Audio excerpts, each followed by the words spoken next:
Hi guys, welcome back to my channel SJK wrestling universe. So நாம் இன்னைக்கு இந்த வீடியோவில் ரொம்ப ரொம்ப முக்கியமான ரெஸ்லிங் நியூஸ் அப்டேட்லாம் பார்த்தீங்கன்னா இன்றைக்கி இந்த வீடியோவில் பார்க்க போகிறோம். ஸோ அதெல்லாம் பார்க்குறதுக்கு முன்னால் நீங்கள் ஃபஸ்ட் டைம் நம்ம சேனலுக்கு வரீங்கன்னா சப்ஸ்கிரைப் பண்ணி நோட்டிஃபிகேஷன் பெல்ல ஆளில் போடுங்க. ஸோ அப்போ தான் டெய்லியும் போடுற ரெஸ்லிங் நியூஸ் அப்டேட் உங்கள் நோட்டிஃபிகேஷனுக்கு வரும். வாங்க வீடியோக்குள்ளே போகலாம். வீடியோவை ஸ்டார்ட் பண்ணோம். நம்ம சாஷா பேங்க்ஸ் என்கிற மெஸ்டே மோனே இருக்காங்களா, ஸோ அவங்க வந்து இப்போ ஒரு ரிலேஷன்ஷிப், அதாவது ஒருத்தங்களை வந்து இப்போ லவ் பண்ணிட்டு இருக்கிறாங்க.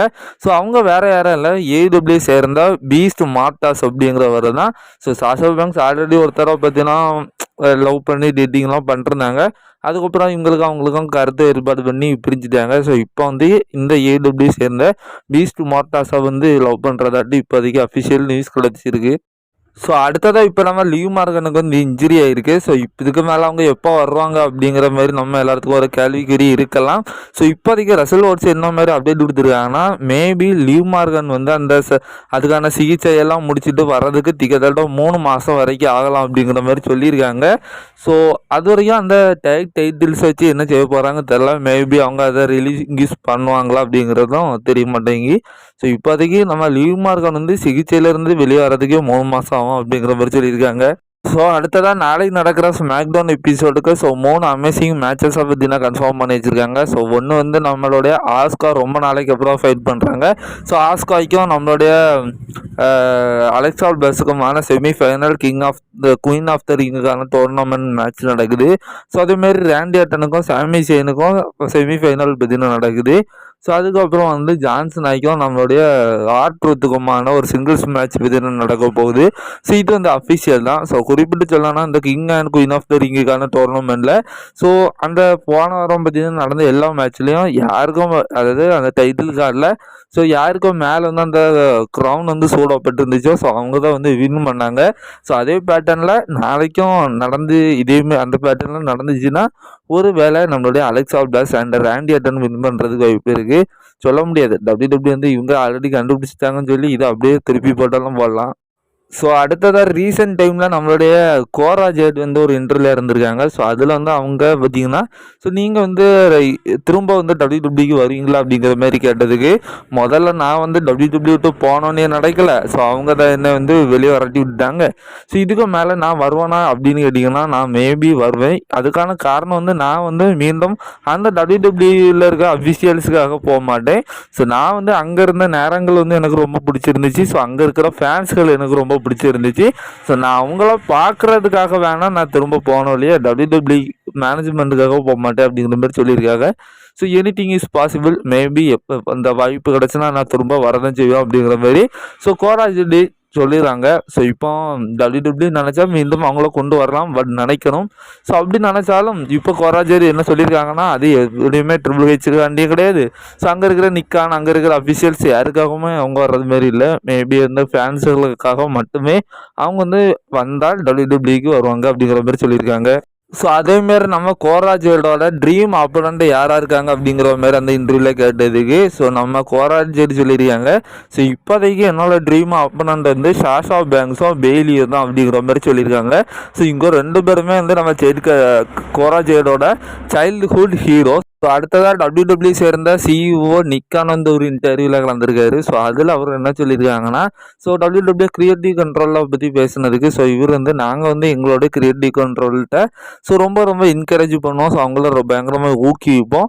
ஸோ அது மட்டும் இல்லாமல் அந்த ஸ்டோரி டெல்லிங், அந்த கிரியேட்டிவ் ஸ்டோரி எல்லாத்தையுமே பார்த்தீங்கன்னா அந்த பர்டிகுலர் ப்ரோக்ராமுக்காக மட்டுமே பார்த்தீங்கன்னா நான் அவங்கள பண்ண வைக்க மாட்டோம். ஸோ அது வந்து இந்த யூனிவர்ஸுக்காக இருக்கணும். ஸோ அது ஒரு போர்ஷனாக இருக்கக்கூடாது, அது வந்து ஒரு யூனிவர்ஸாக இருக்கணும். ஸோ மக்கள் எல்லாரும் அது கொஞ்சம் லாங் டைம் ஸ்டோர் லைன்ஸாக இருக்கிறதுனால பாதி இது கொஞ்சம் பார்த்திங்கன்னா அவங்களுக்கு பிடிக்காமல் இருக்கலாம். பட் இருந்தாலும் நாங்கள் அதெல்லாம் கேட்க மாட்டோம். ஸோ நாங்கள் வந்து அது ஒரு லாங் டைம் ஸ்டோர் லைனாக இருக்கிறப்போ ஸோ அங்கே அது மட்டும் தான் நாங்கள் ஃபோக்கஸ் பண்ணுவோம். ஸோ ஏன்னா ஷார்ட் டைமாக பண்ணுறப்போ கொஞ்சம் நல்லா இருக்கும். ஸோ அது வந்து மக்கள் ஏற்றுப்பாங்க. பட் லாங் டைமாக இருக்கப்போ நடுவில் கொஞ்சம் லேக் இருக்க தான் செய்யும். ஸோ அதுக்கு நிறைய ஃபேன்ஸ் பார்த்தீங்கன்னா அது முழுமையாக தெரியாமல் வந்து கிரிட்டிசைஸ் பண்ணுவாங்க. ஸோ அதனால நாங்கள் அதெல்லாம் நீங்கள் கேட்கண்டாம். ஸோ நீங்கள் வந்து உங்களோட டிசிஷன்ஸை எல்லாத்தையும் கரெக்டாக எடுங்க. ஸோ பணம் வந்து வரதான் செய்யும். ஸோ மக்கள் வந்து வரதான் செய்வாங்க, ஃபேன்ஸ் வந்து என்ஜாய் பண்ண தான் செய்வாங்க. ஸோ அந்த ரிசல்ட் வந்து நம்மளுக்கு கண்டிப்பாக குடிச்சிக்கிறோம் தெரிய தான் செய்யும் அப்படிங்கிற மாதிரி சொல்லியிருக்காரு. இது மட்டும் இல்லாம அவரு இன்னொரு விஷயத்தையும் பார்த்தீங்கன்னா ஷேர் பண்றாரு. ஸோ நானும் ட்ரிபிள் ஹெச்சும் சேர்ந்து ஸோ நிறைய விதமான WWE பிசினஸ் வந்து நல்லா வரணும்னு சொல்லி நாங்க நிறைய விதமான டிசிஷன்ஸ் நாங்க 2 பேரும் சேர்ந்து எடுப்போம். ஸோ அது வந்து இந்த பிசினஸ்க்கு நல்லதா இருக்கும் அப்படின்னு நினைச்சுதான் நாங்க பண்றோம். பட் அது எங்களுக்கே பார்த்தீங்கன்னா ஆப்படிச்சிருது.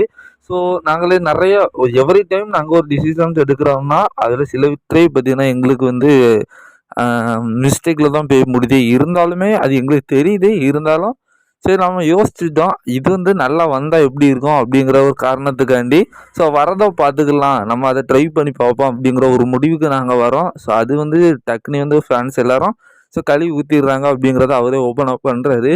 ஸோ இந்த 2 விஷயத்துல இருந்தே தெரியுது. ஸோ நம்ம நிக்காண்ட அந்த WWE officials triple H so இங்க எல்லாருமே பார்த்தீங்கன்னா இப்போ அதாவது இப்போ வந்து அவங்க வந்து எல்லாத்தையும் நிசாரமாக எடுத்துக்கிறாங்க. ஸோ ஃபேன்ஸை பற்றி கொஞ்சம் கூட கேர் பண்ணுறது இல்லை. ஸோ இதே ட்ரிபிள் ஹெச் இந்த நம்ம வின்ஸ் மிக்மேன் அப்படி கிடையாது. ஸோ அவர் ஒவ்வொரு டிசிஷன்ஸ் எடுக்கணும்னா ஸோ அது வந்து ஃபேன்ஸை மனசில் வச்சு தான் பண்ணுவார். ஸோ இதை பற்றி நீங்கள் நினைக்கிறீங்கன்னு சொல்லி உங்களோட கருத்தை கமெண்ட்ல தட்டி விடுங்க. ஸோ அடுத்ததாக இது ஒரு பிக்கஸ்ட் டாபிக். ஸோ கவனமாக பாருங்கள். அதாவது பிகேஎஃப்சி அப்படிங்கிற ஒரு கம்பெனி, அதாவது பேர் நக்கிள் ஃபைட்டிங் சாம்பியன்ஷிப் அப்படிங்கிற ஒரு ரெஸ்லிங் கம்பெனியோட பிரசிடென்ட் டேவிட் ஃபைல்டுமேன் அவர் வந்து இப்போ ஒரு மேட்ரை பார்த்தீங்கன்னா ரிலீக் பண்ணிட்டு இருக்காரு. ஸோ குறிப்பாக வந்து அவரோட கம்பெனி தான் அந்த பேர் நக்கல் ஃபைட்டிங் சாம்பியன்ஷிப் ரெஸ்லிங், அதாவது பிகேஎஃப்சி அப்படிங்கிற அந்த ஒரு கம்பெனியோட ஓனர் பிரசிடென்ட்னு சொல்லலாம். ஸோ அவர் வந்து இப்போ ஒரு இன்டர்வியூல இருந்து என்ன சொல்லியிருக்காருன்னா, ஸோ வின்ஸ் மெக்மேன் வந்து அவர்கிட்ட பற்றினா கேட்டிருக்காரு. ஸோ அதாவது அவர் ரொம்ப இன்ட்ரெஸ்டாக இருக்காரு. ஸோ அந்த பிகேஎஃப்சியோட ஸோ கம்பெனியில் பார்த்தீங்கன்னா ஒரு பயங்கரமான கிரியேட்டிவ் கண்ட்ரோல் வந்து வாங்குறதுக்கு வந்து அவர் ரொம்ப ஆர்வமாக இருக்கார் அப்படிங்கிற மாதிரி சொல்லியிருக்காரு. ஸோ நம்ம ஆல்ரெடி பார்த்தீங்கன்னா பார்த்துருந்தோம். இப்போ நம்ம வின்ஸ் மெக்மேன் ஸோ அந்த கேஸில் இருந்து ஓரளவு வெளியே வந்த உடனே ஸோ அவர் நிறைய பிஸ்னஸ்குள்ளே இறங்குறதுக்கு பார்க்குறாரு. ஸோ குறிப்பாக அவர் WWE திரும்ப வாங்கணும் அப்படிங்கிற மாதிரி தான் நினச்சாரு. பட் இப்போ அது நடக்கலை. ஸோ அது மட்டும் இல்லாமல் ரீசெண்ட் டைமில் ஏதோ ஒரு A&I ஸோ ஏதோ ஒரு கம்பெனி வந்து அவர் வாங்குறது மாரி இருந்துச்சு. ஸோ அதோட நிலவரம் தெரில. ஸோ இப்போ அந்த ஒரு பர்டிகுலர் கம்பெனியோட பிரசிடென்ட்டே வந்து இப்போ சொல்லியிருக்காரு, வின்ஸ் மெக்மேன் வந்து எங்கள் கம்பெனியோட ஸோ ஒரு கிரியேட்டிவ் கண்ட்ரோலில் வந்து வாங்கணும் அப்படிங்கிற மாதிரி நினைக்கிறாரு அப்படிங்கிற மாதிரி சொல்லியிருக்காரு. நாங்களும் அவரு கூட சேர்ந்து ஒர்க் பண்ணுறதுக்கு ரொம்ப தயாராக இருக்கும் அப்படிங்கிற மாதிரி லீக் பண்ணி விட்டுருக்காரு. ஸோ இது வந்து நடக்குதா அப்படிங்கிறத வெயிட் பண்ணி பார்ப்போம். ஸ்டெஃப்னி வாக்கர் வந்து ஒரு இன்டர்வியூல இருந்திருக்காங்க. ஸோ அந்த இன்டர்வியூல வந்து ஸோ அவங்களோட ட்ரீம் ஆப்பனண்ட் யார் அப்படிங்கிற மாதிரி கேட்டதுக்கு ஸோ அவங்க வந்து ரியர் ஃப்ளை தான் சொல்லியிருக்காங்க. ஸோ என்னோட ட்ரீம் ஆப்பனண்ட் வந்து ரியர் ஃப்ளை தான். ஸோ அதுவும் எங்கள் 2 பேர்த்துக்குமான மேட்ச் ரெஸ்ல்மேனியாலாம் நடக்கணும், அதுக்கு தான் நான் ஆசைப்படுறேன் அப்படிங்கிற மாதிரி ஸ்டெஃப்னி வாக்கர் வந்து பேசியிருக்காங்க. ஸோ அடுத்ததாக அவங்க எல்லாத்துக்கும் ஒரு கேள்விக்குறி இருக்கும். ஸோ நாம் இப்போ ரீசெண்ட் டைமில் ரோமன் ரெயின்ஸை வந்து பெருசாக கண்டுவிட மாட்டேங்கிறோம். ஸோ நம்மளோட வீடியோலாம் பெருசாக பேச மாட்டேங்கிறோம். ஆனால் ஒன் ஆஃப் த டைம், அதாவது இந்த ரெஸ்ல்மேனியா 40 அந்த ஒரு டைட்டில் துவக்கிறதுக்கு முன்னால் வரைக்கும் ஸோ அவரை பற்றி அதாவது என்னோட வீடியோவில் கூட அவரை பற்றி அதாவது நான் போடுற எல்லா வீடியோலையும் ஸோ ரோமன் ரெயின்ஸ் வந்து இருப்பார். ஸோ அவரை வச்சு நான் தமிழில் கிரியேட் பண்ணியிருப்பேன். பட் அவர் எப்போ டைட்டிலில் தோற்றுறோ ஸோ அப்பத்துலேருந்து பார்த்தீங்கன்னா முக்கால்வாசி வீடியோ வந்து அவரோட தமிழில் பார்த்தீங்கன்னா என் வீடியோவில் இருக்காது.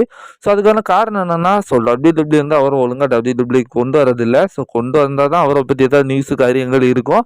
ஸோ அப்படி காரியங்கள் இருந்தால் ரோமன் ரெயின்ஸ் ஆட்டோமேட்டிக்கலி வந்து மெயின் ஈவென்ட் பிக்சரில் வருவார். ஸோ நம்மளாம் தம்ப்நெயில்ல அவரோட இதை மெயின் ஈவென்ட்லாம் வச்சு பேசலாம். பட் இப்போ ரீசெண்ட் டைமில் நம்ம அவரை கண்டுட்டதே இல்லை. ஸோ அதுக்கான காரணங்கள் WWE தான். ஸோ இப்படி இந்த 2025 ஸோ ரோமன் ரெயின்ஸை நம்ம பெருசாக கண்டுவிடாமல் போனதுக்கு காரணங்கள் என்ன அப்படிங்கிற மாதிரி ஒரு சில விஷயங்கள் தெரிய வந்திருக்கு. ஸோ அந்த காரணம் என்ன, அந்த தப்பு யார் மேலே இருக்குதுன்னு கேட்டிங்கன்னா அது WWE மேலேயும் ஸோ கிரியேட்டிவ் கண்ட்ரோல் மேலேயும் தான்.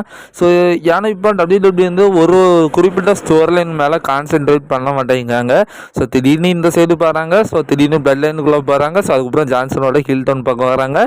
ஸோ சம்மந்தமே இல்லாமல் இந்த டிக்கெட் ஒழுங்காக விற்கலன்னா ராகை கொண்டு வந்துடுறாங்க. ஸோ இது எப்படி பார்த்தீங்கன்னா இந்த குழப்பி மக்களை ஏமாத்துறாங்க. ஸோ அது மட்டும் இல்லாமல் இப்போ ரோமன் ரெயின்ஸ் வர பார்ட் டைமில் இருக்கிறதுனால ஸோ அவரையும் ஃபுல்லாக யூஸ் பண்ண முடியாது. ஸோ இருந்தாலும் ஒரு குறிப்பிட்ட ஸ்டோரி லைனில் விடலாம். ஸோ அவரை சடனாக பார்த்தீங்கன்னா அந்த பிளட் லைன் ஸ்டோரி லைன் சூப்பராக போயிட்டு இருந்து ஒன் ஆஃப் த ஹிட்டாக 4 வருஷத்துக்கு மேலே தரமாக போன ஸ்டோரி லைனை சடனாக ஸ்டாப் பண்ணி ஸோ இப்போ அவரை இந்த சைடு திருப்பி விட்டாங்க. எது அந்த செத்ராலன்ஸோட ஃபேக்ஷனுக்குள்ளே பார்த்தீங்கன்னா அந்த ஸ்டோரி லைன் பாலிமன் பிட்ரே ஸோ இந்த மாதிரி ஸ்டோரி லைனுக்குள்ளே பண்ணாங்க. ஸோ இருந்தாலும் இது நல்லா தான் போயிட்டு இருந்து. ஸோ இதையும் பார்த்தீங்கன்னா இப்போ ஸோ பயங்கரமாக கண்டுக்கிட்டது இல்லை. ஸோ இப்போ செத்ரோலன்ஸும் பயங்கர டாமினேட்டாக காணிச்சு அந்த ஃபேக்ஷனில் வேறு யார் வர போகிறா, ஸோ இந்த மாதிரி பயங்கரமாக காணிக்கிறாங்களோ ஒழிய, ஸோ அதனால அடிப்பட்ட ரோமன் ரெயின்ஸ் ஸோ இன்னும் ரிட்டர்ன் ஆகலை. ஸோ ஒழுங்காக அவருக்கு ஒரு டிவி டைம் தரலாம் அந்த ஸ்டோர் லைன். ரோமன் ரெயின்ஸ் இன்னும் உள்ளே வந்தாருன்னா தரமாக போயிட்டுருக்கோம், வேறு லெவலில் எடுக்கலாம். பட் இன்னும் அந்த ஒரு கான்ட்ரவர்சி ஒழுங்காக அவரை யூஸ் பண்ணுறது இல்லாமல் இருக்குதுனால தான் நம்ம இப்போ ரோமன் ரெயின்ஸையும் கண்டுக்கிட்டது கிடையாது.